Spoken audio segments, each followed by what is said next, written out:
Here we are, ladies and gentlemen, the new 2024 Mitsubishi Outlander SEL. It's in red diamond.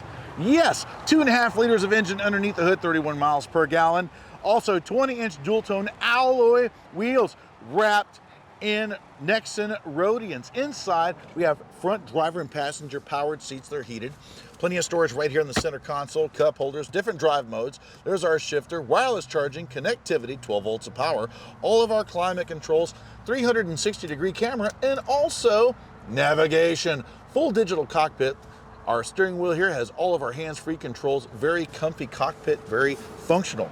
Second row, bench seating, 3 across, or fold this down for a little armrest console, heated second row climate control, and also there's our connectivity and rear air. The great thing about Outlander SEL, we do have that third row, yes. Now we can pull these two handles here, drop the second row, but guess what? We just pull this up and drop these down, and we're ready for more cargo. There's where our headrests go. Also, we do have our cargo management system with a netting, and also 12 volts of power in the back. So come on home to Payne Brownsville Volkswagen Mitsubishi for the new 2024 Mitsubishi Outlander SEL in red diamond. I'm Chris Marshall of the Payne Street Team, brought to you by PayneAutoGroup.com, where we have what you want. Lo que tu quieres, regardless.